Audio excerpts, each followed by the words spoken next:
Cláudio, bom dia. Eduardo Bolsonaro participou do CIPEC esse final de semana nos Estados Unidos, mais uma edição do CIPEC, o evento mais conservador do planeta. Deu entrevista para Fernando Sirimedo, né, que colocou medo em todo mundo aqui, contando algumas verdades, aproveitando o trocadilho, e fala sobre uma eventual prisão caso voltasse para o Brasil. Tem motivo para ter esse receio, né, Cláudio? Bom dia. Bom dia, Alexandre Bitoli, bom dia aos colegas de estúdio e a vocês de enorme audiência Auri Verde no Brasil e no mundo. Precisa ser muito alienado, muito ingênuo ou mal intencionado para acreditar que o Eduardo Bolsonaro não seria preso se tivesse retornado ao Brasil após o Carnaval de 2025. O que aconteceu ali ficou escancarado, porque o ministro Alexandre de Moraes tinha pedido para a PGR se manifestar em 5 dias e já tinham passado cerca de 18 dias e a PGR não havia se manifestado sobre essa questão do passaporte, essa questão do Eduardo Bolsonaro. Brasileiros, desde quando a PGR desobedece o Alexandre de Moraes? A PGR de Gonê? Não, trabalha em alinhado, é um alinhamento ideológico, um alinhamento operacional, um alinhamento estratégico. Então, se ela tinha uma ordem do do ministro Supremo, de 5 dias para responder e passou 18 não, o Eduardo entendeu. Tanto que quando dá notícia de que ele está nos Estados Unidos, no mesmo dia, no final da tarde, a PGR fala que não tem problema não, pode. E no mesmo dia, 1 hora, 2 horas depois da PGR falar, o Alexandre de Moraes fala, é verdade, o Eduardo não tem problema nenhum, pode ficar aí. Entenderam? Eles estavam esperando para prender o Eduardo Bolsonaro. Por quê? Porque assim funciona a ditadura. A ditadura usa, nesse caso, a chamada prisão preventiva, quando alega alguma coisa que pode ser adotada como fundamento. O fundamento que eles adotam, juridicamente, não tem importância também. Nós que somos advogados, a gente vê que os princípios básicos, as exigências legais para a prisão preventiva não são cumpridos por Alexandre de Moraes. Ele prende porque ele quer. Tudo alega-se atentar ao Estado Democrático de Direito, atuar no golpe, as instituições, tudo, qualquer coisa alega. Por que ele faz isso? Porque há mais de 5 anos na Auri Verde a gente está falando. Não existe nada no Brasil acima do Supremo Tribunal Federal, nem a Constituição. Uma vez que há muitos anos os ministros supremos adotaram um discurso que eles falam: nós somos a última palavra para explicar, traduzir e dizer como se aplica a Constituição. Ao falar isso, eles se colocaram como oráculos da Constituição. Eles são a voz da Constituição. Eles se tornaram a Constituição do Brasil. Por isso que o Toffoli falou anos atrás, que o STF, ele edita o Brasil. Ele é o poder moderador do Brasil. Gente, o ministro do Supremo falar que o STF é o poder moderador, um quarto poder, é assumir posição política. Mas faz tempo que todos nós sabemos que acabou a ideia de que o STF, ele é feito por juízes. Não é juiz. Sempre falamos advogados de confiança de políticos indicados para um cargo vitalício. Eles não são juízes. Juízes são aqueles que prestaram concurso. Eles são políticos. E politicamente se apropriaram, dominam o Brasil. Então eles iam prender o Eduardo Bolsonaro. Foi uma ótima estratégia que o Eduardo Bolsonaro fez. E cá entre nós, é necessário que várias pessoas que correm risco no Brasil façam o mesmo. Porque só assim as ditaduras são combatidas. Não é de dentro da cadeia. É de dentro da liberdade de expressão. Bom, deixa eu mandar um alô aqui para o João Adalberto Miranda, taxista de direita, está em Viçosa, terra do melhor doce de leite do mundo, né? Premiado assim, não é, João Adalberto? Que Deus te acompanhe aí, querido. Alô, Viçosa, alô, Minas Gerais. Tem a Rose Dalmaso. Olha, a Rose me tirou um peso das costas agora que ela perguntou assim, o YouTube tirou aquele arroba da frente dos nomes? Voltou ao normal? Rose, você não vai acreditar, eu achei que fosse culpa desse jumento que vos fala. Esse energúmeno fez alguma besteira, apertou algum botão aqui. Ontem eu fiquei com uma dificuldade. Tanto é que ontem eu olhei e falei, porra, mas tudo arroba não sei o quê. Como é que eu vou ler o nome? Porque Rose Dalmaso, tá o nome da Rose aqui. Ok. Mas ontem estava arroba Rose Dalmaso 197, sabe assim, era o e-mail. Não sei como é que chama isso aí, identificação. O arromba, né? Aí Aí hoje, a hora que eu olhei, tinha parte do chat ainda com arroba antes, né, ali na mensagem, e já na sequência, já com os nomes, né, sem o arroba. E eu agradeço, Rosi, porque achei que fosse esse estúpido que vos fala que tivesse feito alguma coisa errada aqui.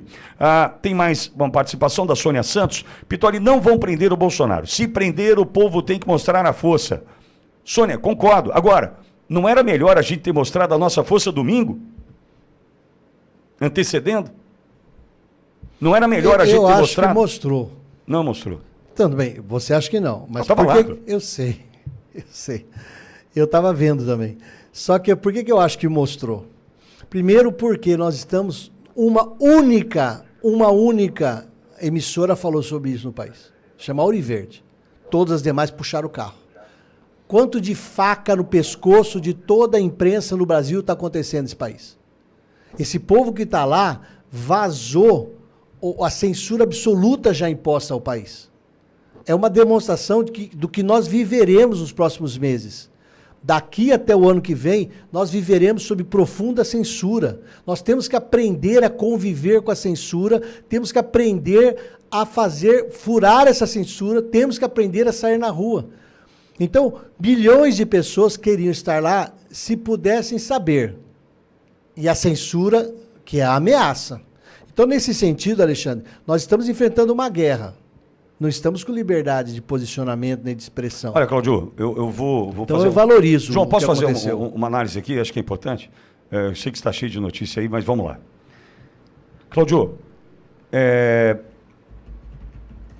alguma coisa aconteceu, e aí esse bastidor eu não tenho, e se tivesse talvez eu não pudesse dividir aqui como eu gostaria de dividir, naquele 7 de setembro de 2021. Isso fica claro que houve alguma coisa ali.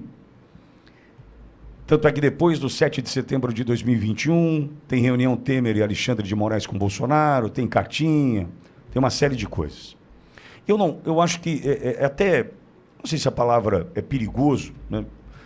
Perigoso entrar nesse caminho, para a gente tentar entender o que aconteceu. Porque naquele 7 de setembro de 2021, o Pingô, precisa fechar o microfone do João. Pingô, acho que o João está digitando aí, por gentileza. Naquele 7 de setembro de 2021, o presidente Bolsonaro sobe o tom. Isso. E vai para a Avenida Paulista com o tom que o brasileiro queria naquele momento. E precisava naquele momento. Só que nós temos algumas situações que merecem uma análise e me perdoe se eu me estender. Primeiro, nós não conseguiríamos saber hoje, eu não sei, eu não tenho esse bastidor, qual foi o nível de ameaça, porque teve. Qual foi o nível de ameaça, por exemplo, envolvendo família, esposa, filha, filhos. Eu não sei qual é o nível de ameaça. Que a gente hoje já tem, que é o modus operandi, a forma como age. Ameaça. Isso a gente já certo? Sabe que acontece assim. Eu não sei qual é o nível de ameaça. O Mota está aí para provar de exemplo a todo o Brasil. Vamos lá. Então, tem a questão da ameaça. Qual foi a ameaça recebida pelo presidente Bolsonaro naquele momento? Eu não sei. Seguida da ameaça, e quando você é ameaçado, você tem que fazer o cálculo. Esse cálculo faz com que você, estrategicamente, assim que age um estrategista que eu não sou, mas a gente vai aprendendo na vida, desenhando cenários.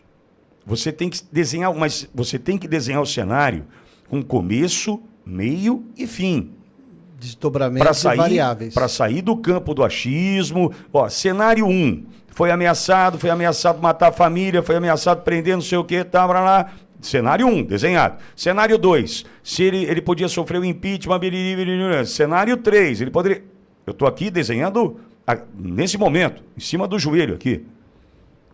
Então a gente precisa entender que em 2021, quando a Paulista estava como deveria estar domingo passado, nós vivemos esse momento. Então, qual foi a ameaça recebida pelo presidente Bolsonaro? Ok. Segundo ponto, calculado todo o risco, desenhadas todas as possibilidades, eles devem ter se perguntado assim: quem pode me apoiar agora? Eu estou cercado de homens ou de frouxos? Por quê? Eu vou ter que enfrentar isso. Quem está comigo de verdade? E aí, Cláudio, entra um negócio que o poder castiga. E o poder castiga muito. Que é, quando você sobe degraus na conquista do poder, junto você traz abutres e hienas, que vão te cercando e vão orando para que você se lasque. Mas, ao mesmo tempo, estão tirando proveito daquela posição que você alcançou. Então, o presidente Bolsonaro, é uma leitura minha, é do Pittori, não conversei com o presidente sobre isso, é o Pittori falando aqui. Mas eu preciso fazer essa análise contigo para entender o que aconteceu domingo. E a gente assiste isso no nosso microcosmo municipal, estadual, a gente vê essa relação de poder e de abutres e hienas é assim. Em qualquer lugar. Isso. Tem no síndico do prédio. Aí você tem a ameaça e você tem a análise do presidente com relação a quem poderia apoiá-lo daquele momento em diante. E muito provavelmente ele já tem anotado ali que estava sozinho ou praticamente sozinho, com poucos homens e muitos frouxos, covardes, abutres e hienas. Poucas pessoas com projeto de Brasil e muitas com projeto pessoal. Em 2022, no 7 de setembro, bicentenário da independência, meio do pleito, meio do processo eleitoral, de novo, aquele mar de girassóis em Brasília, Brasília lotada como nunca esteve na história, mostra a força do presidente Bolsonaro junto ao seu povo, que naquele momento sabia que ele era a melhor opção para continuar a comandar o Brasil. Entretanto, com toda a interferência do Tribunal Superior Eleitoral, toda a interferência vinda dos Estados Unidos, tudo que nós vivemos durante aqueles 2 meses, praticamente 2 meses terríveis de 2022, nos levando até o resultado final do segundo turno, cravando o que as pesquisas mentirosas diziam, para te seduzir, para te enganar e para te dizer, é isso mesmo, eu mostrei. Tudo o que a gente viu acontecer faz com que então o brasileiro se sinta um absoluto derrotado. Ou seja, eu loto a Paulista em 21, loto Copacabana, loto Brasília. 2022 a gente dá um show mostrando o que a gente quer.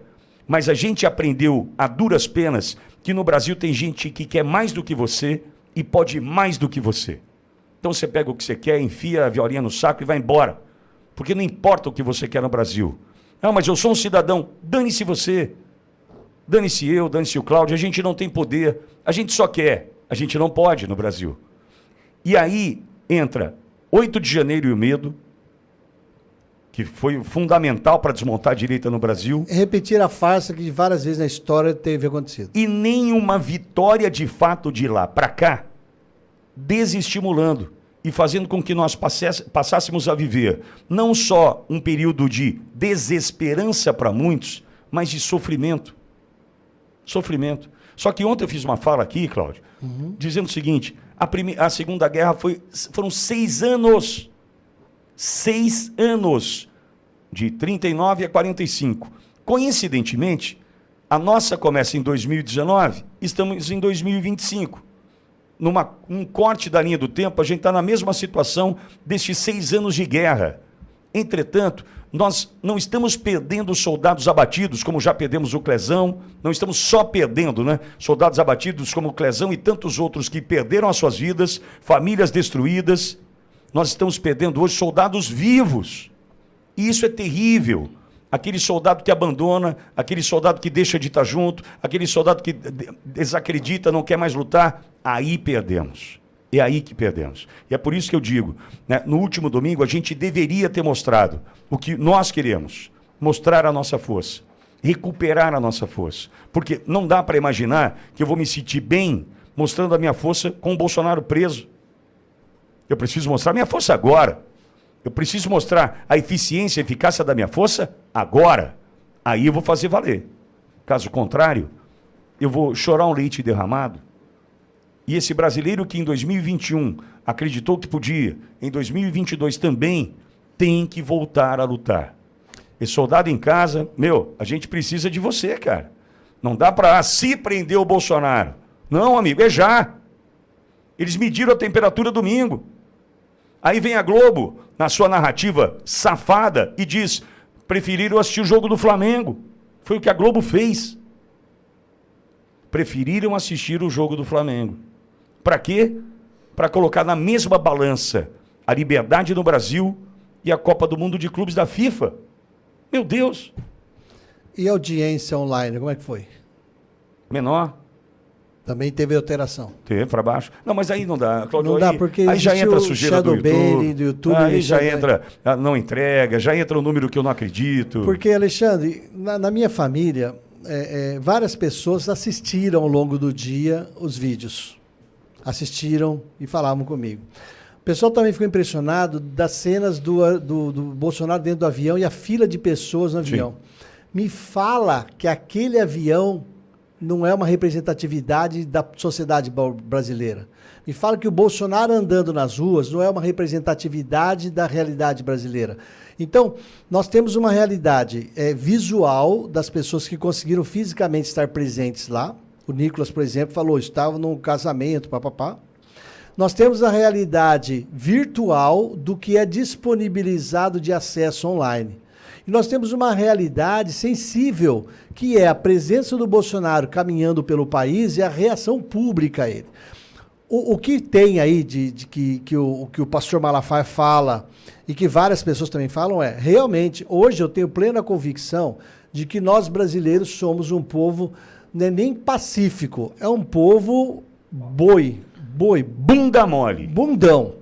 Desculpa, é bunda mole. Eu já comentei várias vezes. Nós não podemos, como o próprio presidente Bolsonaro falou, nós não devemos pegar caminhões e travar as rodovias. Não, jamais. Mas nós devemos parar de sair nas rodovias, nós temos que travar o país por inércia, nós temos que fazer como o próprio Sebastião Coelho já fala, temos que parar o Brasil, isso nós temos que fazer. Isso é uma movimentação política possível, em que fica impossível criar uma punição para quem pratica. Eu não posso ser punido porque eu não fui trabalhar. Eu não posso ser punido porque eu não tirei meu veículo na rua. Eu não posso ser punido por isso. Eu, como empresário, se eu sou dono de uma empresa, sócio empresário, existe uma situação chamada lockout, que é possível você virar, o empresário fala assim, eu estou proibindo meus empregados de trabalharem.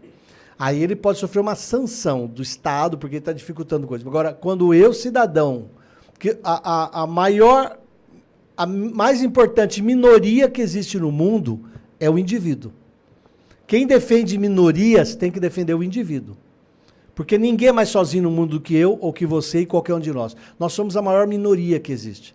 Então nós temos que juntar as nossas minorias individuais e temos que ter um movimento que vamos parar o Brasil tal dia. São movimentos possíveis de revolução. Por quê? Porque o pessoal do processo do TSE, do Centro de Informação de Combate à Desinformação... Você vai falar disso já já. Eles têm um projeto de poder, de dominação, que é o Manual da Tirania. Isso daí existe, isso tem na internet. Os socialistas já fizeram isso lá na União Soviética. Nós temos especialistas em sociologia que estudam como dominar, calar a boca, botar medo no povo. Eles seguem isso daí. Há anos eu falo, o que o ministro Alexandre de Moraes faz não é uma coisa de um indivíduo. É impossível um indivíduo ter tanta percepção de tudo, fazer tantos ofícios, tantos documentos, indicar tantos nomes, aparelhar tanta gente. Essa é a estratégia, que uma coisa é ganhar a eleição, outra coisa é tomar o poder, foi falado por eles. Então a gente tem que parar de ser inocente, ingênuo e entender que tem que ter uma estratégia de poder. E o poder, nesse caso, tem que passar por uma revolução no Brasil, que é o quê? Nós, povo, temos que agir. O agir pode ser um blackout, parar o país. Esse é um exemplo. Porque não duvidem, nós temos que aprender a conviver agora com a censura, nós vamos ter que aprender a falar com outras palavras, nós vamos ter que aprender a fazer um monte de coisas, porque a censura voltou e a perseguição só vai crescer até 2026.